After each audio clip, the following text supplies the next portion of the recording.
We're back discussing Hinduism. The big question you need to be able to answer after watching this video is, what role did the caste system play in organizing Indian society?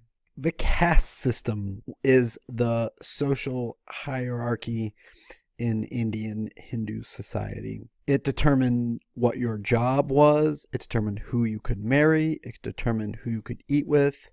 It was a status that you were born into.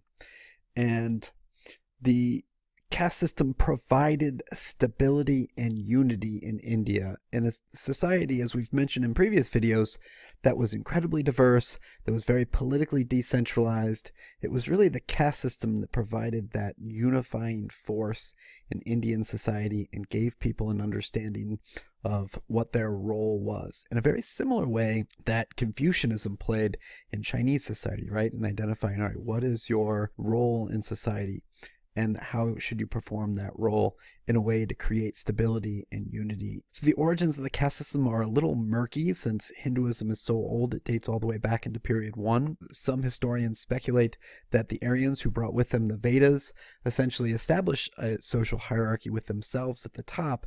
And initially it was a system that was based on ethnicity. And so those people who were lighter skinned, the Aryan people, established positions at the top of the social class hierarchy, the Brahmin, and then those natives who were already living in the region who had darker skin were placed lower down in the caste system. Now, over time, it's been less about ethnicity, as there's been a lot of intermixing within Indian society.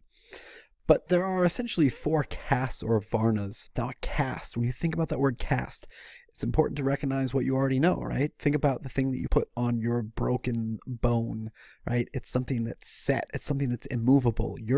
Once you're born into a place in society, once you're born into a caste or a varna, you're not moving at any point during your lifetime. Now, at the top of the social pyramid are Brahmins, are priests. They're the teachers in society, so I would do very well under the Indian caste system. Below them are the Kshatriyas, the warriors, who are also the rulers. Now, it's interesting. This is one of the only societies where your ruling class is actually not in the top tier. It's actually in a second tier. So those are your Kshatriyas, or your warriors, or your rulers. Below them are your Vaishyas. Those are your merchants. And then at the bottom are your Sudras, your peasants, your laborers. So note the difference between Indian and Chinese society. In Indian society, you have merchants above peasants. In Chinese society under Confucianism, it's switched. It's peasants and farmers above merchants.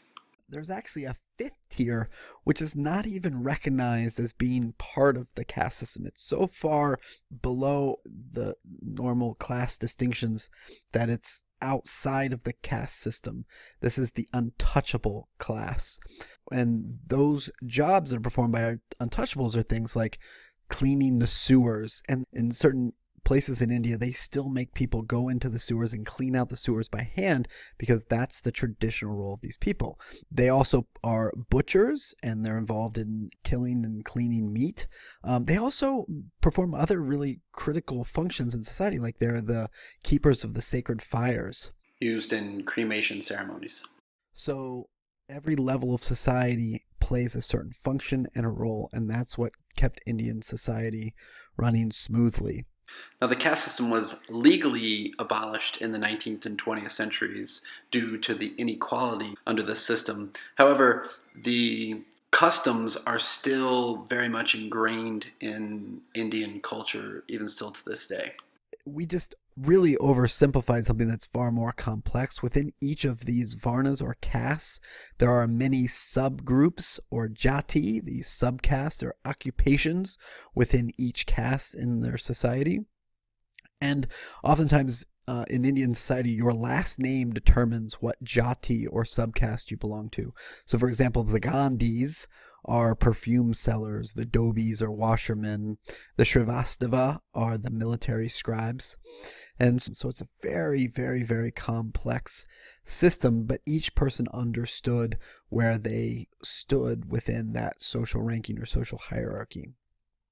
Now, just to make sure we can wrap our heads around Hinduism as a whole, I want to relate to you a story from a Hindu holy text called the Mahabharata, and this particular section is known as the Bhagavad Gita, and it refers to a civil war that broke out between various princes in India, and one of the princes was named Arjuna. And Arjuna was riding into battle, and he was being driven by this charioteer who, according to the Bhagavad Gita, actually happened to be Krishna. And Krishna was the avatar. So remember, the avatar is the god in human form of the god Vishnu. So Krishna is Vishnu's avatar. And so Arjuna happens to be riding into battle, and he looks across, and this is a civil war. He sees some of his family members are on the other side, and he's about to engage in battle against some of his own family members. And so he goes to his charioteer and he says this: "O Krishna, seeing my kinsmen standing with a desire to fight, my limbs fail, my mouth becomes dry, my head turns, I am unable to stand steady. And O Krishna, I see bad omens. I see no use of killing my kinsmen in battle." And what Krishna responds is this: "You grieve for those who are not worthy of grief. There was never a time when I, you, or these kings did not exist, nor shall we ever cease to exist in the future. Just as a person puts on new garments after discarding the old ones, similarly, one's soul acquires new bodies after casting away the old bodies. Think thou also of thy duty, and do not waver. There is no greater good for a Kshatriya, a warrior, which is what Arjuna was, than to fight in a righteous war. There is a war that opens the doors of heaven, Arjuna. Happy is the warrior whose fate is to fight such a war." In other words, Arjuna says, I don't want to fight, right? I don't want to have to kill my own family members. And that puts Arjuna in quite a dilemma. And Krishna says, no, you're thinking about this all wrong.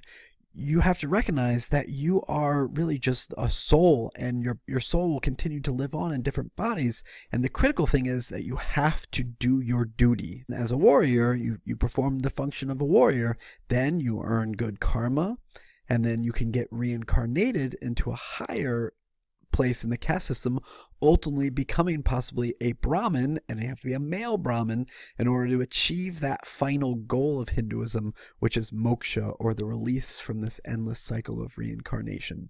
So some of you may recognize this as similar to the game Chutes and Ladders, and the Chutes and Ladders was originally a Hindu game called Snakes and Ladders, and essentially like each lifetime is like a roll of the dice, right?